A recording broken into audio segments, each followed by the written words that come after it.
¿Qué tal, amigos? ¿Cómo están? Muy buenas tardes, les saluda José Luis Roque frente a este micrófono, Eloísa Aguilar en controles técnicos, Mario Coutinho en producción, bueno pues y todo nuestro equipo de trabajo, Diego Martín Gámez Espinosa como gerente de esta importante emisora en Radio Universidad. Les saludamos con todo afecto y con todo cariño. Los teléfonos en cabina 961-618-1872, 961-125-6658, para que usted pueda llevarlos, y si desea usted enviar pues mensaje de voz o de texto, puede hacerlo usted al 961-284-1398 para que pues se comunique con nosotros, envíe usted sus mensajes o pues también le haga preguntas a nuestra invitada, felicitarla también, ahorita vamos a conocerla, quien se encuentra con nosotros aquí en cabina. Y bueno, pues todos nuestros mensajeros y correos electrónicos de redes sociales están pues ya abiertos para usted a través de este programa. Y bueno, pues le deseamos que tengas una tarde llena de mucha alegría, y sobre todo pues también precauciones para quienes vienen viajando en carretera, porque nos comentan que en algunas zonas geográficas de Chiapas está lloviendo, principalmente en la zona Altos, San Cristóbal de las Casas, en donde nos comentan también que han sido afectados por el exceso de lluvia en algunas colonias, barrios legendarios de ese importante municipio chiapaneco. Bueno, pues sean bienvenidos, así que vamos a platicar el día de hoy de un tema que pues es por demás bastante interesante, porque justamente nuestra invitada, la doctora Araceli Reina Moreno, a quien le damos la más cordial bienvenida. Bienvenida, gracias, doctora. Gracias, buenas tardes. Nos viene a regalar y a presentar un libro, Aprender por el placer de aprender. Saludamos también a Brendita Contreras, un beso para ella, por supuesto. Y bueno, pues vamos a escuchar parte de lo que escucharemos y platicaremos con nuestra invitada el día de hoy. Adelante, Luisa.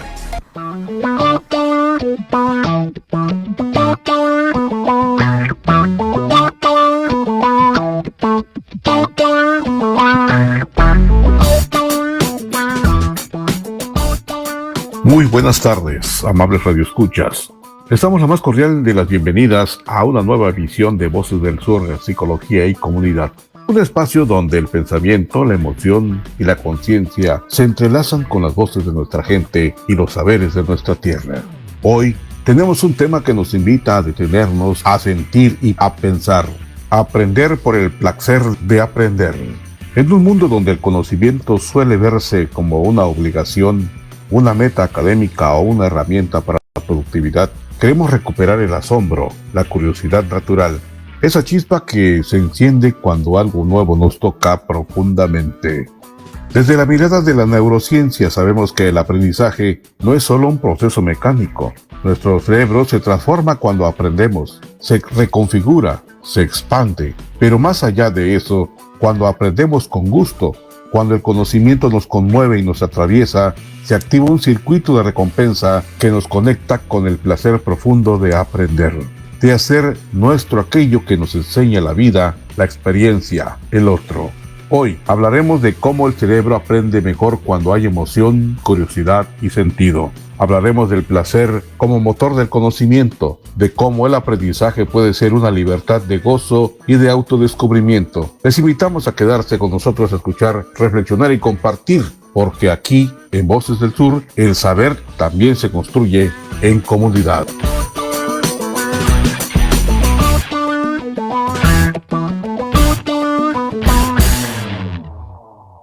Voces del Sur. Permítame usted comentarles que pues nos da mucho gusto todo el equipo de Voces del Sur, Psicología y Comunidad, que se encuentra con nosotros aquí en el estudio, la doctora Araceli Reina Moreno. De manera personal, pues nos identificamos y nos conocemos ya desde hace más de 20 años, porque es una mujer muy inquieta, ha sido una mujer que ha estado en distintos ámbitos de funciones del Estado, funciones del municipio, funciones educativas, funciones de investigadora, funciones de escritora. Bueno, es una bolsita de maravillas, con todo el respeto. La doctora Araceli Reina Moreno también es docente del nivel medio superior y trabaja justamente en el Colegio de Bachilleres de Chiapas, entre otras tantas cosas. Pero bueno, no voy a darle más hechos de las actividades de la doctora, así que vamos a escuchar un poco sobre su vida curricular y profesional en esta tarde. Adelante, Luisa.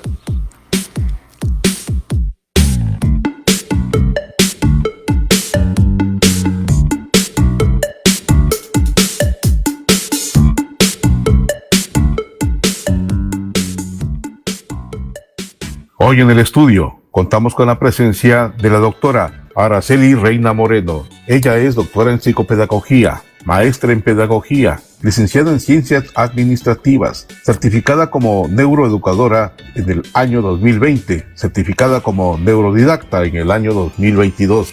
Ella llega al estudio a presentarnos el libro Aprender por el placer de aprender 2025. Es docente, con 30 años de experiencia en la educación, docente del Colegio de Bachilleres de Chiapas, COBACH, desde 1995.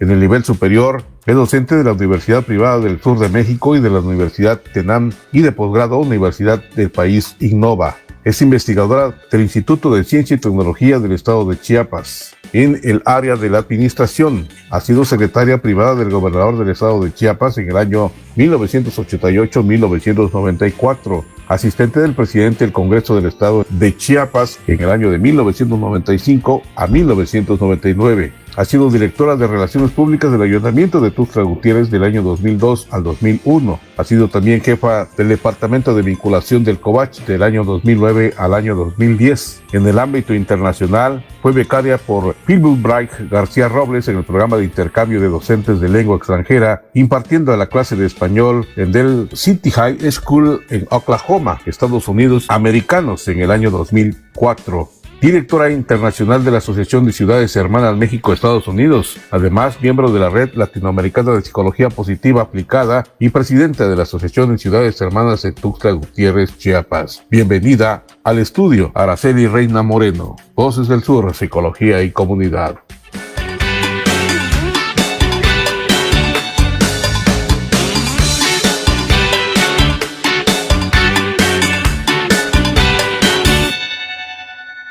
Voces del Sur.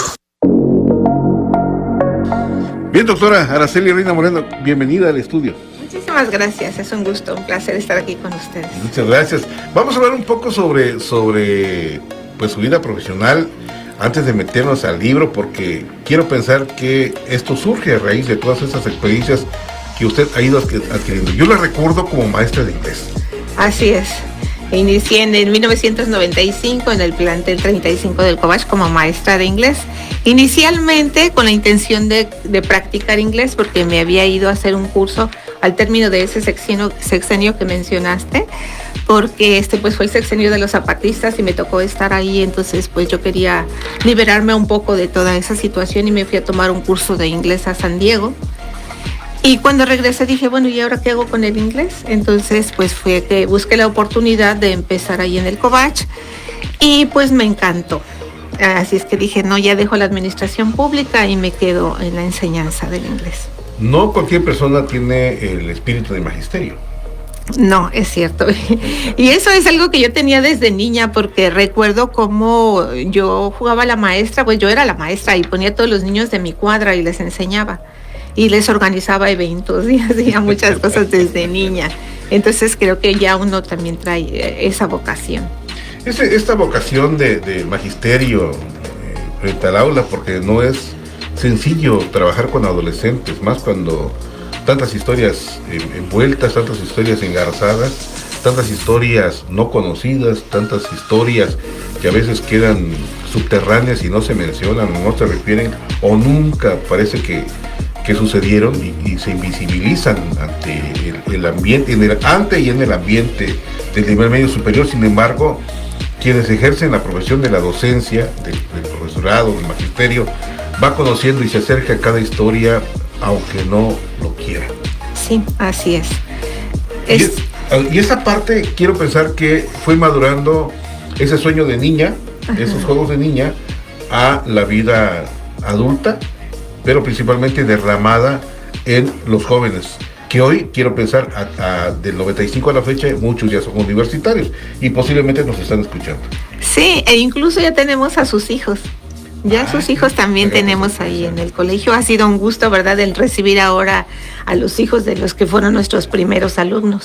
Formidable. Sí. Eso es importante. Yo estaba en una reunión la vez pasada con un empresario en educación y se preguntaba, decía, bueno, yo no me explico por qué, siendo cuna de líderes, los líderes que formamos no regresaron sus hijos a la escuela, no los metieron con nosotros, o sea, están dispersos en otras circunstancias, en otras instituciones o fuera del Estado, ¿no? Bueno, esa es la duda que él planteaba ante quienes estábamos presentes en esa reunión, en esa invitación. Y pues mucho es de razón, porque creo que una institución se vuelve un alma mater, ¿no? Y cómo te haya ido en la feria provoca de alguna manera que regresen ya tus hijos años más tarde, ¿no? Sí. Eso refleja el reconocimiento al Colegio de Bachilleres de Chiapas. Sí, así es. La verdad es que nos sentimos muy complacidos de recibir a los hijos de quienes fueron nuestros alumnos. ¿Cuáles fueron las dudas que usted se fue planteando en el transcurso del 95 a la fecha, antes de que apareciera el libro? ¿Cuáles fueron esas dudas como ser humano, como docente, ante las circunstancias del enseñar, pero sobre todo del aprender? Bueno, pues sí, al principio cuando empezamos, pues ahora sí que como no tengo la formación de la docencia, soy, como bien lo mencionaste, soy administradora, pero pues tuve buenos maestros y creo que uno lo que primero que hace es replicar cómo le enseñaron a uno, ¿no? Y pues veía que daba resultados. Soy muy dedicada, entonces sí procuraba mucho que los alumnos aprendieran. El inglés es difícil, así como luego le temen a las matemáticas, también le temen al inglés. Entonces, por ejemplo, para poder generar la confianza, que es uno de los aspectos más importantes para que el alumno pueda realmente animarse a hablar en inglés, pues es eso, generar la confianza, ¿no? Entonces, desde el primer día que llegaban a mi aula, pues yo les hablaba en inglés y les decía, a ver tu nombre, ¿no? Y así algunas palabras básicas con la intención de que fueran desarrollando esa confianza. Y bueno, iba todo fluyendo muy bien, hasta que las cosas empezaron a cambiar, ¿verdad? Y entonces, pues ya vino el cambio de época, ¿verdad? Y cómo se ha transformado el aprendizaje, la enseñanza. Siento que no va a ese mismo ritmo, ¿verdad? De los cambios que han habido en los niños, en los jóvenes, en los adolescentes, y que nos hace falta a nosotros adecuarnos a las necesidades actuales de los estudiantes, o más bien a las necesidades de los estudiantes de hoy, ¿no? En la sí, actualidad. Por supuesto, porque creo que la presencia de estos elementos de la internet, de las llamadas TICs, ¿no? Uh-huh. De las tecnologías de la comunicación, de alguna manera se refleja en los docentes, pero quisiera atreverme a decir que una gran mayoría de maestros que ya rebasan los 50, 60 años, hay resistencia, hubo resistencia. Uh-huh. ¿Y qué pasó? Que ante la presencia del COVID tuvieron que ceder. Sin embargo, fue un importante reto. Sí. ¿Qué pasó allí, doctora? Justamente ahí es donde surge esta idea, ¿no? Bueno, en realidad mi preocupación parte como del 2010, cuando yo empiezo a observar pues que ya las mismas prácticas educativas no estaban funcionando, ¿verdad? No estaban dando los mismos resultados. Entonces fue que inicié la maestría en pedagogía, pero no me salí muy convencida. Posteriormente, en 2016, inicié el doctorado en psicopedagogía. Hice un análisis muy minucioso de los doctorados que había disponibles en ese momento y encontré algo que me enganchó, que era neurociencias. Porque mi primer contacto con las neurociencias fue a través de una conferencia que nos dieron de la Universidad de Costa Rica, la EARTH, donde yo propuse un convenio ahí con el Colegio de Bachilleres. Entonces yo promovía que cuando viniera alguien a hacer la promoción nos diera una conferencia, y tuvimos la fortuna de que viniera el decano. Entonces el decano nos dio una conferencia que se llamó Educación basada en el cerebro. Permítame tantito, voy a interrumpirla, porque este es un hecho importante, histórico para su vida profesional, pero que la sociedad, nuestro auditorio, respetuoso y respetable por supuesto, está pensando o desconoce esta parte de la Universidad EARTH, y al menos yo no sabía que usted había iniciado este proyecto tan importante que todavía Colegio de Bachilleres considero conserva. sí. Sí, platíquenos un poco de qué significa esta universidad, porque es una universidad en Costa Rica, es un proyecto GEART, se llama justamente, pero ¿cómo inicia la intención de atraer estos recursos a través del Departamento de Vinculación a favor de los jóvenes, sobre todo chiapanecos y de la zona de los Altos? Pues sí, dentro de lo que mencionaron de las actividades que he realizado como presidenta de la Asociación de Ciudades Hermanas, hice el contacto con una persona que vino de la universidad a buscar un contacto de educación. Y bueno, bendito Dios que llegó conmigo. Formidable. Y entonces estaba el licenciado Jorge Luis Lara Aguilar. Fue en el 2002 más o menos, y entonces yo platiqué con el licenciado Lara y me dijo, claro que sí, adelante, ¿no? Entonces ya es que se firma el convenio entre la Universidad EART, que quiere decir Escuela de Agricultura de la Región del Trópico Húmedo, una de las mejores universidades en agricultura del mundo. EART.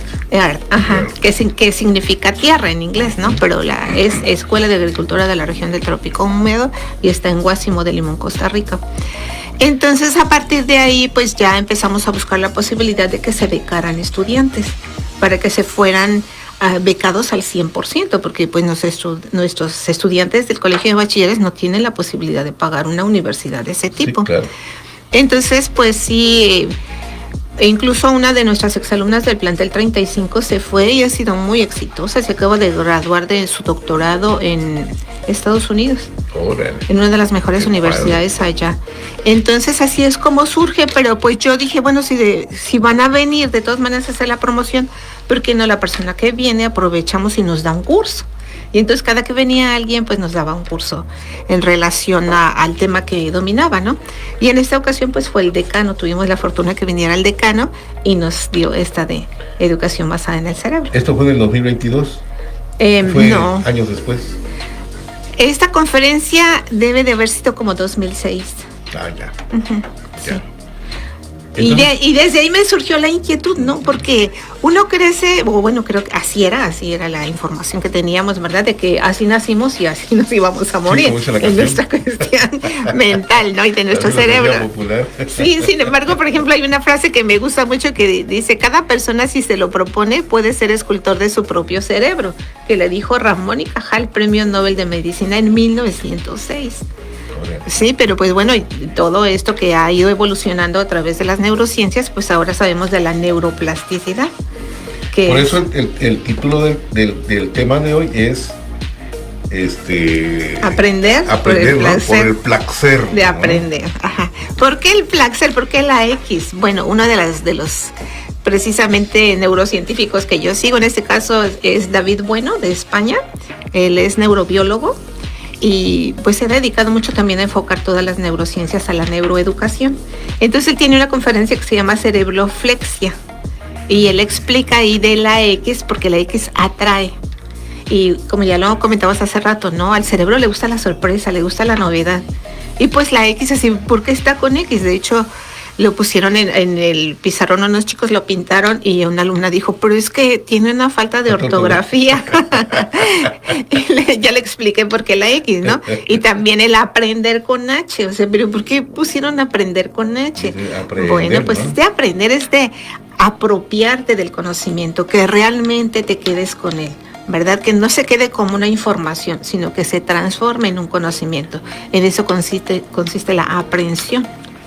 En que realmente ya lo domino y lo puedo llevar a la práctica. Esto implica que después de haber estudiado la maestría, de haber iniciado doctorado, se decide por la especialidad de las neurociencias. De las neurociencias. Ajá. Quiero pensar, no se vale responderme, pero quiero pensar que esto le empezó a dar resultados. Sí, así es. Bueno, yo hice el doctorado en 2016 y empecé a trabajar mi tesis doctoral justamente en eso, ¿no? Desde el 2010 que andaba con esa inquietud. ¿Qué puedo hacer por los jóvenes? Porque normalmente en las juntas que antes eran de academia, ahora se llaman de colegiado, pues siempre decíamos eso, porque los chicos no están motivados, no tienen interés. Incluso yo llegué a decir, son 3D. Desinteresados, desanimados y despreocupados. Entonces, pero sí yo ocupada empecé, pues ¿dónde está la voluntad, no? ¿Por qué no nos ponemos a trabajar en eso? ¿Por qué los chicos no se motivan? Y entonces en el doctorado hice mi tesis doctoral en lo que está basado este libro, ¿no? Que son las funciones ejecutivas y la metacognición. Y ahí pues fui como empezando a determinar como una ruta, un camino. Pero pues bueno, hice el doctorado, lo apliqué, pero luego se quedó ahí guardadito. Bien, el COVID. Antes de meternos a COVID, sí. Doctora, pregunta. ¿Cómo va desarrollándose en el cerebro esta metacognición? ¿Es por enlaces? ¿Cómo? Es un proceso de reflexión y eso es de lo que más está haciendo falta ahora en los jóvenes por la forma en cómo les está tocando vivir. Yo platico mucho con ellos y les digo, es que tenemos que trabajar sobre esto porque ustedes no están haciendo procesos mentales. ¿Por qué? Porque les ha tocado la vida en un clic. Sí, claro. Y yo les digo, no es su culpa, pero tenemos que hacer algo. Porque pareciera que la intención acá, por un lado, de facilitar la vida, conlleva pues esa parte de ir reduciendo, tal vez, a su máxima expresión, como si fuera un elemento matemático, la reflexión sí. humana. Eso está haciendo mucha falta. Porque aparte, así como lo comentaba, ¿verdad? Cómo estamos viviendo, hay un autor brasileño que se llama Augusto Cury y que le llama el síndrome del pensamiento acelerado. De hecho, los científicos dicen que tenemos alrededor de 60,000 pensamientos al día. La verdad no me he puesto a contarlos. Pero sí, yo creo que todos... monstruosas que se nos atraviesan los monstruos de la vida. Pero pues sí es un hecho de que constantemente están fluyendo los pensamientos, ¿no? Entonces eso también nos tiene invadidos y no tenemos ese proceso de reflexión. Y si a eso le aunamos las redes sociales en las que están inmersos, que hace ratito hablabas de la tecnología, ¿verdad? Y cómo países pues empezaron a llenar de tecnología las escuelas. Sin embargo, en la actualidad están retirando la tecnología. Por ejemplo, cuando empezó todo esto, yo recuerdo que pedíamos los trabajos a los alumnos y nos llevaban impresos. Pero luego nos dimos cuenta que ni siquiera lo leían. Claro. Entonces tuvimos que regresar a que los hagan a mano. Y entonces, por lo menos a mano ya leyeron y ya escribieron, ¿no? Entonces ya hay un proceso. Y ahí está la reflexión. Pero bueno, ¿cómo lo trabajamos en el aula? Yo al principio, cuando inició el semestre, les ayudo a definir metas. Bueno, los guío para que ellos definan sus metas académicas, personales, sociales. Un análisis FODA de sus fortalezas, debilidades, oportunidades y amenazas. Y una agenda escolar para que se organicen. Eso está muy bien, doctora. Esto está muy bien porque regularmente a veces... Por ejemplo, el famoso dicho de Sócrates, ¿no? Que no es específicamente de Sócrates, según algunos autores, conócete a ti mismo. Uh-huh. Y entonces empieza uno a filosofar, empieza uno a decir tantas cosas que no aterrizan realmente en el conocerse a sí mismo. Si estamos hablando de este proceso de metacognición, el ejercicio que usted está haciendo con sus alumnos, de alguna manera, da al centro, si fuera una diana y esto una flecha, en conocerse a sí mismo. ¿Por qué? Porque permite analizar, permite reconocer a través del proceso FODA, a través de su planeación, uh-huh, de sus metas, conocerse y reconocerse en sus debilidades, pero también en sus fortalezas, ¿no? Sí, y entonces lo uno, por ejemplo, eso se hace al inicio del semestre y en cada parcial ya el alumno hace un proceso metacognitivo, ¿no? En donde, a ver, de acuerdo a lo que yo definí, ¿qué tanto avancé? ¿Lo logré? ¿No lo logré? ¿Por qué? ¿Cómo puedo mejorar? Y entonces ahí empieza ese proceso de reflexión. Ahí está la metacognición. Ahí está la metacognición. Y a mí me sorprendió mucho porque lo inicié en la pandemia, o sea, retomé cuando viene el COVID y nos vamos al confinamiento. Sí. Yo recuerdo que el último día, que era un miércoles, y estaba yo dando clases, incluso los alumnos me dijeron, profe, ¿por qué no grabamos la clase? Pues ilusos, nosotros dijimos, pues sí, grábenla, está viendo. Yo dije, nos vamos a ir una semana, 2, un mes. Uy, no, fueron casi 3 años. Entonces, pues bueno, de algo sirvió ese video, ¿no? Sí, bastante. Y como los alumnos, digo, mientras uno iba ahí a paso lento, a paso de tortuga, conociendo todo lo que es la tecnología de la comunicación, aquí ya regresaban, y se fueron y regresaron como 3 veces, ¿no? Sí. Recuerdo que algunos videos, algunos maestros que no sabían, Oprima esa tecla, profe, y pum, terminaba la sesión, ¿no? Sí. O rompía con lo que estaba haciendo, ¿no? Sí. Pero esto es importante, digo, esa condición del pensamiento de buena fe de ilusos. Decir, oiga, profe, grabemos la clase, ¿no? Sí. Porque algunos alumnos nada más dejaban la pantalla encendida y con una foto ahí de ellos, como si estuvieran en clase y se iban a hacer otras cosas, ¿no? Sí. Y el profesor hablando como lorito, ¿no? Sí, empezaban las sesiones de espiritismo. Juan, ¿estás ahí, Juan? Sí, ahora sí es muy divertido, ahora nos reímos, ¿no? Pero justamente cuando nos vamos, pues yo había tomado un curso ahí de los que nos da el Cobach. Un día me gusta estar en todo. Y entonces me había ido al de informática, ¿no? Y entonces ahí habían hablado del Classroom. Y cuando yo empiezo a ver la dimensión de todos los trabajos que iba a revisar, dije, ¿cómo voy a organizar esto? Y entonces sí, me puse y en un acto metacognitivo yo dije si yo estoy así, soy administradora, profesora, persona adulta, ¿cómo están los alumnos? Y entonces dije, mis funciones ejecutivas, retomé la tesis del doctorado y entonces empecé a organizar ya este trabajo. Y tan a la mano, bien dicen que lo que tú buscaste anda buscando, que en el Facebook me apareció de una certificación en neuroeducación. Y yo después del doctorado me dediqué a investigar. Entonces, pues ya había avanzado, ¿no? Un buen, como dicen. Pero yo no tenía un documento que me avalara esos conocimientos. Entonces dije, pues voy a entrar a esta y así ya tengo un documento que me avale, ¿no? Claro. Y todavía la maestra me dijo, pero ¿por qué hiciste una certificación si tú tienes un doctorado? Y pues ya le comenté, ¿no? Pues quiero que me avale estos conocimientos. Entonces le dije a ella que iba a retomar la tesis del doctorado, iba a hacer un programa, porque llegó a junio, pues terminamos el primer semestre en confinamiento, y dije, no, pero para agosto no lo quiero igual, lo quiero más fácil para mí, para mis alumnos. Entonces me empecé a organizar todo esto. Y ahí es como empiezo a trabajar con ellos, en la pandemia. Y inicialmente le puse mi mochila de aprendizaje en movimiento. Como todos estábamos estáticos, dije, aunque sea que el nombre sea de movimiento, ¿no?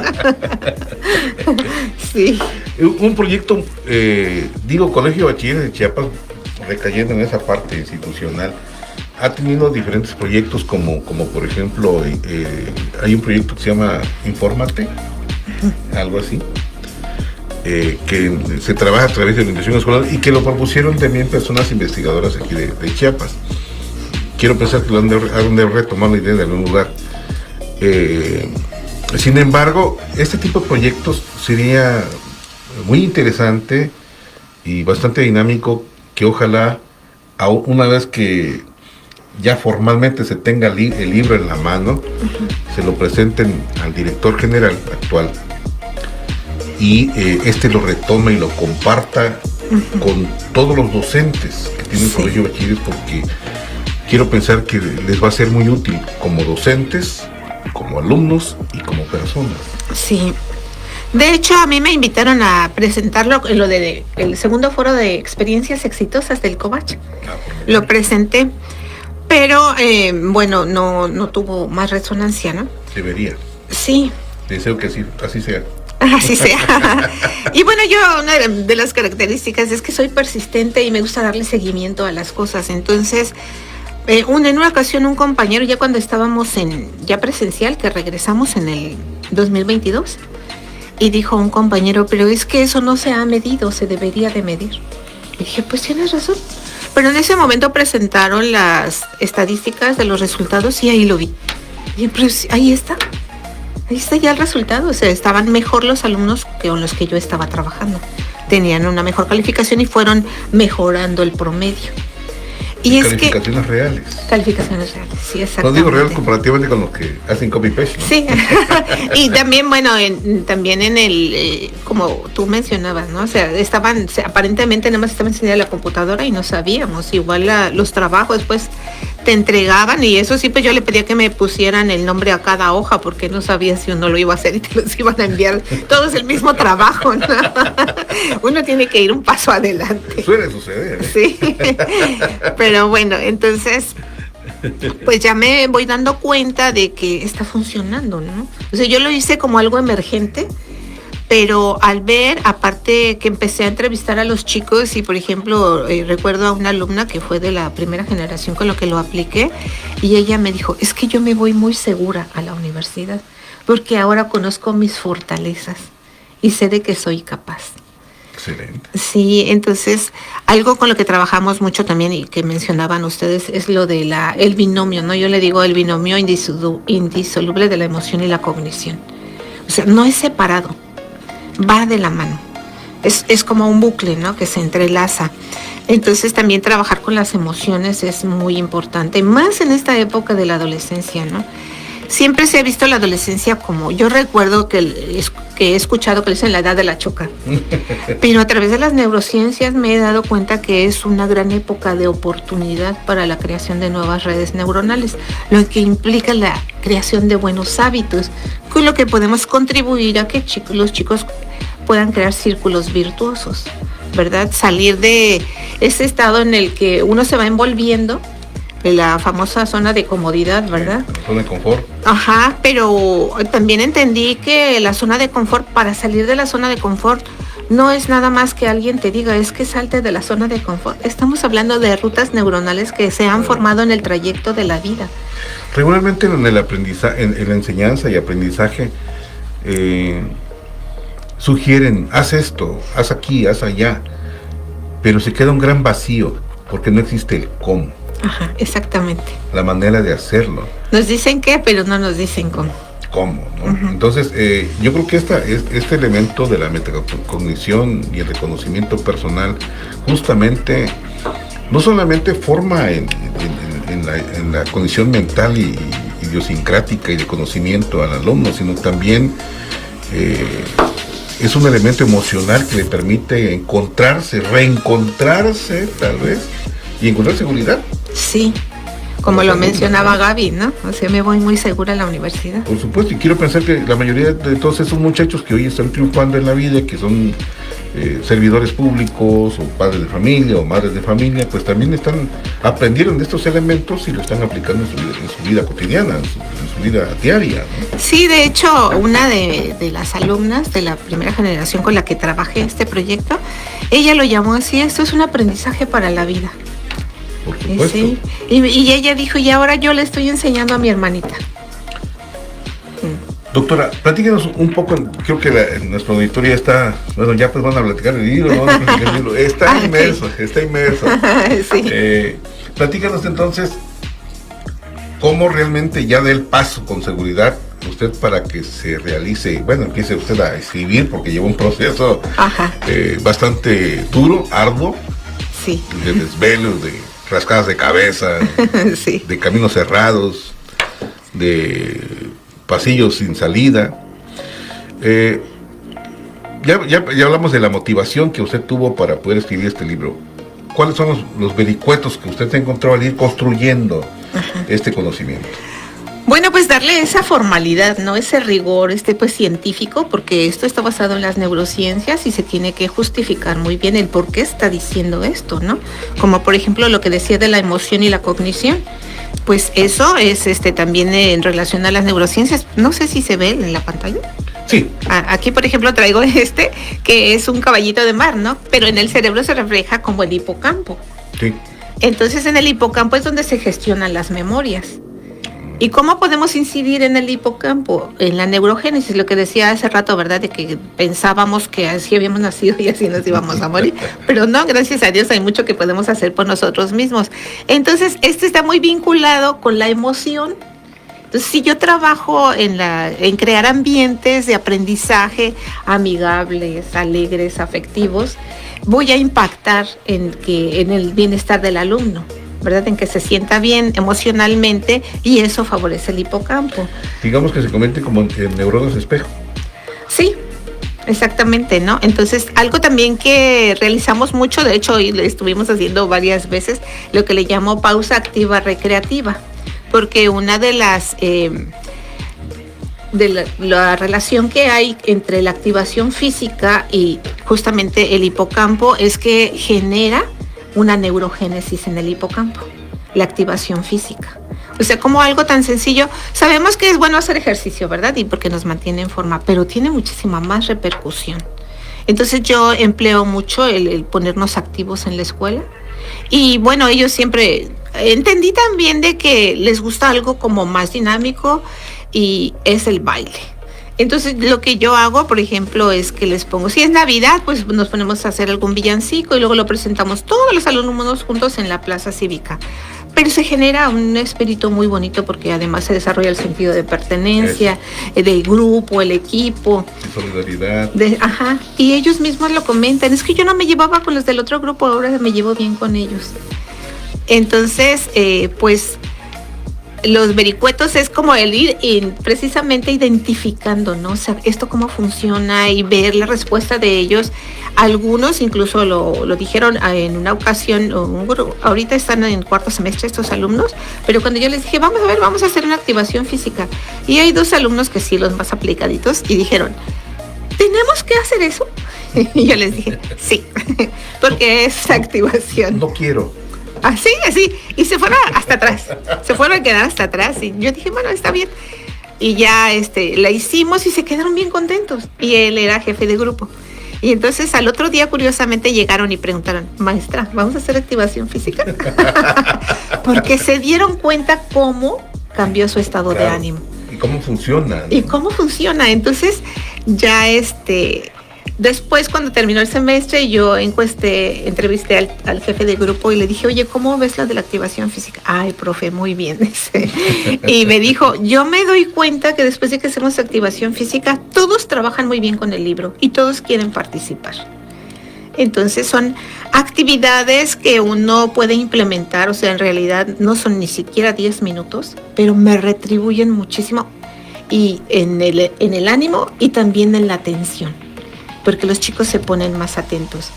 Porque justamente ese es uno de los problemas, la atención. Claro. Volviendo a lo que decía hace rato, ¿no? Del síndrome del pensamiento acelerado, esos pensamientos que nos invaden.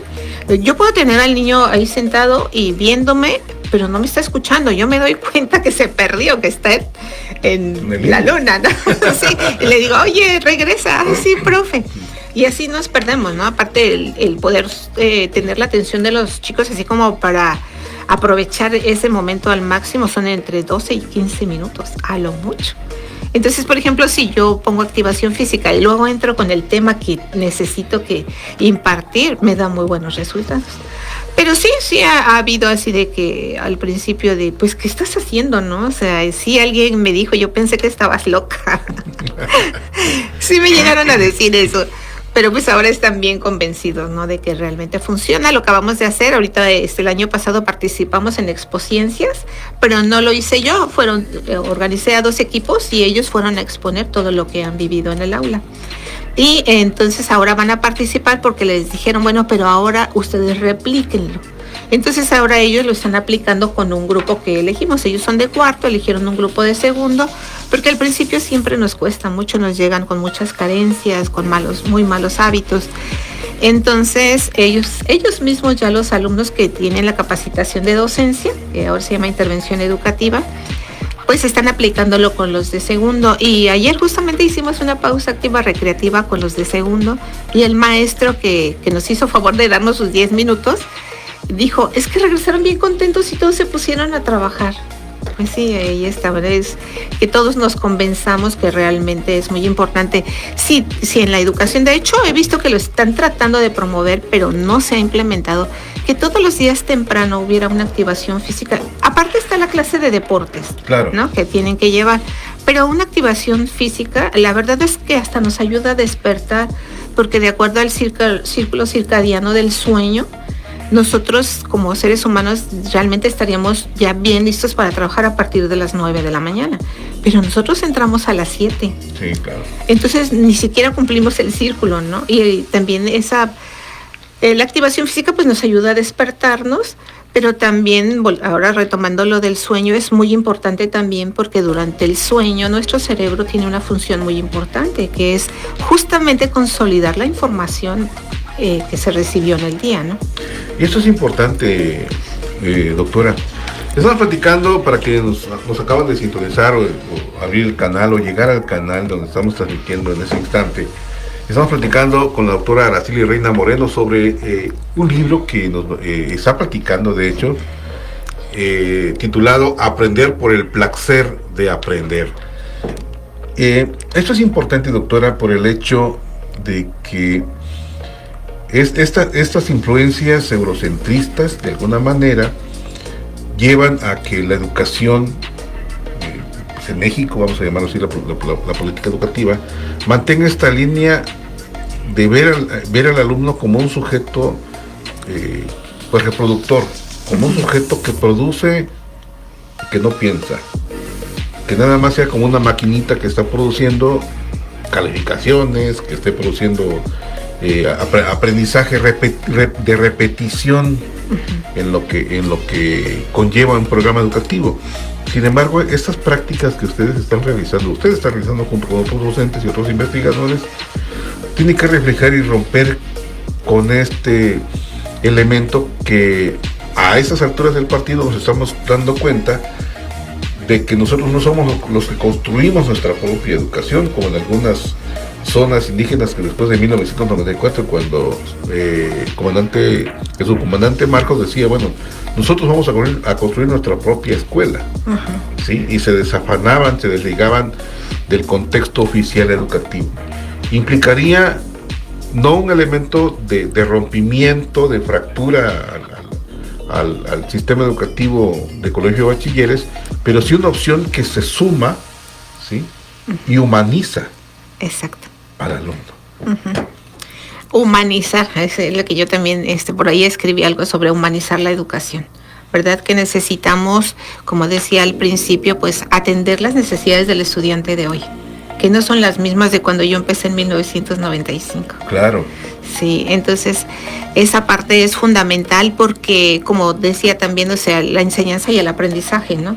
O sea, siento que nos hace falta ponernos al nivel a los maestros de las necesidades del estudiante de hoy, porque ya no aprende de la misma manera. Entonces tenemos que ayudar mucho, tenemos que contribuir a crear esos ambientes de aprendizaje y sobre todo también el que estén totalmente fuera el miedo, porque el miedo es el que bloquea, ¿no? el aprendizaje. Claro. Sí. El miedo, verlo como incertidumbre. Ajá. Porque no se conoce, porque es una condición de completa obscuridad. Sí. Y pues justamente es también como un mecanismo de defensa del ser humano, una condición natural, ¿no? Sí. No aprendida, sino ya contenida desde el nacimiento de esa condición de temerle a lo desconocido.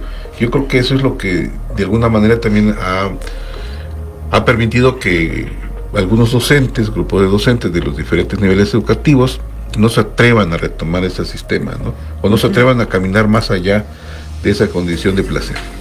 Sí, y la verdad es que también es muy placentero para uno, ¿no? El llevar las cosas de manera diferente, más relajada. Pues en realidad este proyecto, la más beneficiada he sido yo. Sí, porque si yo digo, si voy a decirles que hagan algo, lo tengo que hacer yo. Por ejemplo, hacemos un diario de la actitud positiva, más cuando empezamos en la pandemia. A ver, vamos a hacer un diario de la actitud positiva, vamos a escribir las cosas buenas que están pasando, ¿no? Y el otro día lo encontré, ahí está mi diario, ¿no? Y esto funciona en el hipocampo, ¿no? Porque se está alimentando constantemente. Sí. Yo leí un libro hace ya algunos años y decían que el hipocampo era como una especie de apéndice de la caja cerebral, ¿no? Uh-huh. Del cráneo, ¿no? La caja craneal o craneana. Ahí está. Sí, sí, tenía que comprarme mi cerebrito. Por supuesto. Y entonces aquí está, ¿no? Aquí lo tenemos. Aquí tenemos ¿dónde es donde se ve? ¿En esta? Sí. Aquí es donde lo tenemos, tal vez no se alcance a apreciar bien porque está lejos, ¿no? Pero el hipocampo y la amígdala están juntas. Entonces, justamente lo que decías, ¿no? Entonces, ¿qué pasa, por ejemplo, cuando tenemos miedo, estamos muy estresados? La amígdala, que es donde se gestionan las emociones, se inflama. Y entonces presiona el hipocampo. Y entonces no hay aprendizaje. Claro. Porque donde se gestan las memorias, que es el hipocampo, pues está obstruido. Yo no creía eso de que decían de que me bloqueé y no pude contestar el examen, pero ahora sé que es cierto. Sí sucede, sí sucede porque es una reacción de la amígdala y entonces está bloqueando el hipocampo. Tenía que ver también el aspecto emocional, considero, ¿no? En esta parte de me bloqueé, porque sí. A mí me ha tocado ver niños que son muy buenos, pero cuando ven la presencia de una figura de autoridad muy fuerte, muy violenta, Sí, es como que se contrajera. Se ¿no? contrajeran, Sí, se contraen, ¿no? Se contraen. Sí sucede, así es. Y hay que reiniciar nuevamente ese proceso de confianza con la autoridad que tiene enfrente para que pueda desbloquearse. Sí. Y eso no es tan fácil. O sea, si hubo un episodio así de que ocasionó una situación como tal, dicen que tiene que haber mínimo 10 situaciones contrarias para poder contrarrestar ese episodio. Una. 10 a favor Ajá, de una. Sí. Hay que ir buscando apoyo en estos casos, ¿no? Sí. Sin embargo, cuando hay emociones positivas, agradables, como la alegría, por ejemplo, que la alegría se produce mucho con la pausa activa recreativa, el aprendizaje fluye con mucha facilidad. Creo que hay podemos citar dos películas que pueden ser como referente al tema esto de la neuroplasticidad. Se titula así como Mente. Son dos películas convertidas en caricaturas. No me acuerdo el título de los títulos de la película, pero acaban de hacer la segunda, ¿no? Y habla de las emociones. La de Intensamente. Intensamente. Sí, me encanta. Es que esa película, sobre todo la de Intensamente 2, no sé si igual la 1, pero la de Intensamente 2 la hizo un neurocientífico. La escribió de Brasil. Bueno, ¿no? Y cómo las emociones están allí justamente, ¿no? Sí, y así es, o sea, todo lo que se refleja, y yo ya la fui a ver creo que 3 veces. Sí. Pues una película muy didáctica para ese tipo de actividades, ¿no? Platíquenos, doctora, ¿qué contiene su libro? ¿Cuántos capítulos? Ok. Bueno, el libro está basado en lo que son las funciones ejecutivas que comentaba, ¿no? Que prácticamente me basé en las de Thomas Brown, que es la activación, la atención y concentración, la memoria y el aprendizaje, la voluntad. Este fue el punto medular que me llevó a todo esto, ¿no? Como decía hace rato, ¿por qué los chicos no están motivados? ¿Por qué no tienen voluntad de hacer las cosas? Yo la llamo la reina de las funciones ejecutivas, y no porque yo sea reina, pero creo que es el punto de partida, el que ellos tengan voluntad. Y eso se mueve mucho también con las pausas activas, la voluntad. Todo esto viene explicado en su libro, todo lo que usted nos ha platicado, sus experiencias, sus pensamientos están allí. Sí, depositados en este libro. También la gestión de emociones y la acción pues es como retomar todas las funciones ejecutivas y centrarlas, ¿no? Para desarrollar lo que son los 4 pilares de la educación según la UNESCO de Jacques Delors de 1996. Nada más que yo las reorganicé y puse primero aprender a hacer, luego aprender a vivir juntos, aprender a conocer y aprender a hacer, ya hacer algo, ¿no? Tipo de orden. Sí, otro tipo de orden, porque esta metodología está enfocada primero al desarrollo del ser humano, sí, a su formación, y de la mano la cognición. ¿De Jacques Delors o ya en su libro usted lo plantea de esa manera? Yo lo planteo, Jacques Delors los define y yo nada más lo reestructuré porque él dice primero aprender a conocer, aprender a hacer, aprender a vivir juntos y aprender a hacer, pero hacer como persona, ¿no? Uh-huh. Y bueno, aquí yo... Es aprender a ser... ¿Hacer como ser humano? Como ser humano, no a hacer. Es que esa es otra, son dos. Por eso es bueno aclarar, aprender a hacer, de manipular, ¿no? De poner en práctica el conocimiento, y la otra de aprender a ser, pues como persona. Excelente. Uh-huh. ¿Qué más contiene su libro, doctora? ¿Perdón? ¿Qué más contiene su libro? Bueno, una introducción a por qué se trabaja esto con las neurociencias. Sí, entonces sí hay un apartado que son las neurociencias y el aprendizaje. O sea, cómo se vincula. ¿Podría estar este libro fácil de lectura para cualquier persona que quiera acercarse, que no conozca de neurociencia, que no tenga una especialidad, pero que, por ejemplo, mi compañera María Luisa Eloísa ya está pensando en dónde consigo ese libro? Y cualquier persona, ¿dónde puede encontrar este libro? ¿A partir de cuándo? ¿Dónde? ¿Cómo? ¿Va a ser de distribución gratuita? ¿Fue hecho con...? Quiero pensar que el libro fue hecho no con fines capitalistas, ajá, sino con fines de compartir las experiencias suyas. Sí, así es. Sin embargo, pues sí hay costos, ¿verdad? Sí. Porque pues ya ahorita está en la editorial y pues sí tiene la impresión. La editorial tiene que recuperar su inversión. Sí, así es. Y pues está todavía en el horno, se está cocinando. Formidable. Se va a hacer la presentación oficial el viernes 6 de junio, de hecho en el marco del 30 aniversario de nuestro plantel. del Colegio de Bachilleres, que ya vamos a cumplir los 30 años. Y pues yo fui a una proveedora de libros que está ahí por San Roque, a ver si lo quieren distribuir ahí, precisamente para que esté accesible, ¿no? Pero la intención también es subirlo a Amazon, porque bueno, soy miembro de la Red Latinoamericana de Psicología Positiva. De hecho, ese día de la presentación pues van a conectarse de Brasil, de Paraguay y de Chile, porque yo he participado con ellos también con esto de la metodología. Entonces, para que pueda estar accesible más fácilmente y puedan adquirirlo. Ojalá tengamos la posibilidad de tener unos libros acá para el auditorio. Sí, ¿verdad? Sí, bueno. Ojalá, y ojalá también se comparta para las bibliotecas del Colegio de Bachilleres, y que no se queden en la biblioteca, sino que se active el proyecto como tal, sí, a beneficio de más de 80,000 estudiantes. Sí, y también algo importante es que es un libro que surgió en el seno del aula, bueno, surgió en el seno de las casas de los que estábamos en confinamiento principalmente, después en el aula, pero no es exclusivo para la educación. Es para la formación, y como me dijo un amigo mío que estuvo muy pendiente de que yo no lo desistiera y que estuviera atrás, que es un sacerdote, es el padre Patrick, y él me dijo, es que ese es un libro de formación y transformación. De hecho, estudié el doctorado aquí. Mi compañero, saludos al sacerdote, al padre Patrick. Sí, de hecho. Sí, estuvo muy pendiente de que yo no desistiera. De África. Ajá. Proveniente de África, está aquí con nosotros en Chiapas, en Tuxtla Gutiérrez, y aquí en la Unicaches. Y está en la Unicaches. Doctora, le invito a escuchar el siguiente material que tenemos preparado justamente como preámbulo al cierre de su presencia con nosotros. Adelante, Eloisa.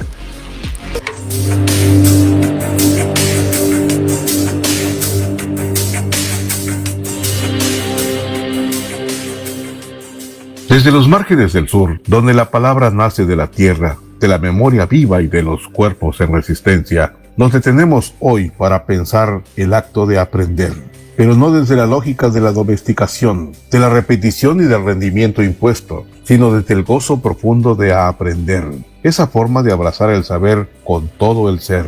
Durante siglos, la educación en nuestros pueblos ha sido colonizada por modelos que separan la mente del cuerpo, la teoría de la experiencia, el saber académico del conocimiento comunitario. Se nos ha dicho que es lo que más vale la pena aprender, cómo se debe aprender y para qué. Así el conocimiento se convirtió en un instrumento de control, en una mercancía, en un privilegio.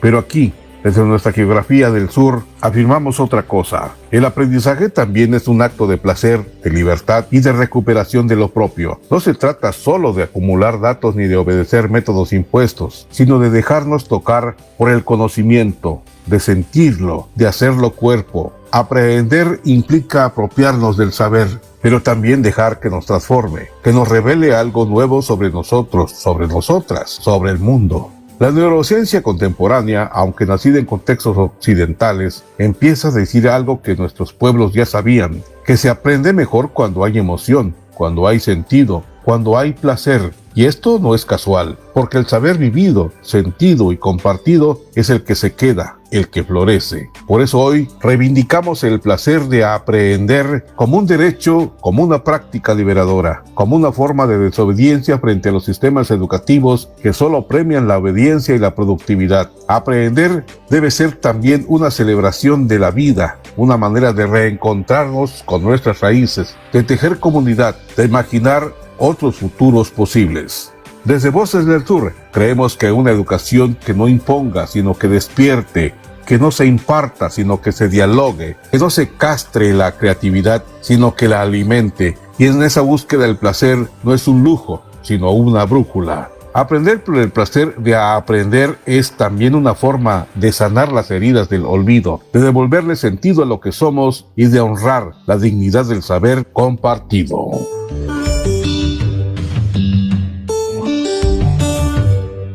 Voces del Sur. Doctora, bueno, pues nos quedan ya escasos 2 minutos para poder concluir el programa. Algo que se usted agregar. Sí, como quería decir hace ratito, que no es un libro solo de la educación, como decía, es un libro de formación y transformación. Y aquí me traje un trabajo de mis alumnos que ahorita están haciendo. Ellos lo que hacen es concentrar todo al final. Y aquí está su trabajo de qué son las emociones, los neurotransmisores, que son los que nos hacen sentir bien, los neurotransmisores del bienestar. Y aquí está un trabajo de uno de ellos. Y aquí está justamente la creatividad que mencionaban, ¿verdad? Esa es parte de lo que tenemos que trabajar con ellos. El resultado, ¿no? Digamos, ajá, no como producto, sí, sino el resultado de todo este esfuerzo de los alumnos. Pues felicidades a todos sus alumnos, pasados, presentes y futuros. Sí, gracias. Los que están por llegar, ya prácticamente el Colegio Bachilleres inicia recepción de alumnos, de nuevos alumnos, sí. a partir de junio creo que viene el examen, ¿no? Ajá. El examen de selección de los alumnos. Sí, así pues es. Algo más que sea agregar, doctora. Pues que muchas gracias, antes que nada, muchas gracias por esta oportunidad. La verdad, bien dijiste, no, este libro no se hizo con fines de lucro, porque yo lo que quiero es compartir lo que a mí me funcionó. Son 5 años de estarlo aplicando esta metodología, que como decía, nació como mi mochila de aprendizaje en movimiento, pero ya quedó definida como aprender por el placer de aprender. Entonces es muy útil para cada uno. Cuando yo se lo presenté a una amiga que es bióloga, me dijo, es que esto me sirve a mí, porque yo le dije para los alumnos, me dijo, no, es que esto primero me sirve a mí, ¿no? Entonces sí es de fácil aplicación para uno, el conocer, como bien decías tú hace rato, ¿no? El conocernos y saber identificar esos estados emocionales y cómo poder incidir de forma positiva en ellos, amigable, ¿verdad? Sin tener que buscar otras alternativas que no nos favorecen. Pues doctora, le agradecemos infinitamente su presencia, el haber aceptado la invitación de estar aquí con nosotros en cabina compartiendo con nuestro auditorio que nos ve, nos escucha, y de verdad que le deseamos muchos éxitos en su libro, en este esfuerzo que usted deposita después de 5 años de ejercicio, de práctica, de experiencia, de conocimiento y de acercamiento con los jóvenes, y pues que triunfe usted el día 5 de junio y más allá. Muchas gracias. Que todos tengan buena tarde. Muchas gracias. Bueno, pues agradecemos infinitamente a Luis de Controles Técnicos, su producción Mario Coutinho, gracias a Diego Martín Gámez Espinosa, nuestro gerente, y por supuesto a usted que nos permite acompañarle todos los jueves a partir de las 4 de la tarde. José Luis Roque desea que tenga usted un lindo fin de semana. Nos escuchamos y nos vemos el próximo jueves a partir de las 4. Hasta la próxima.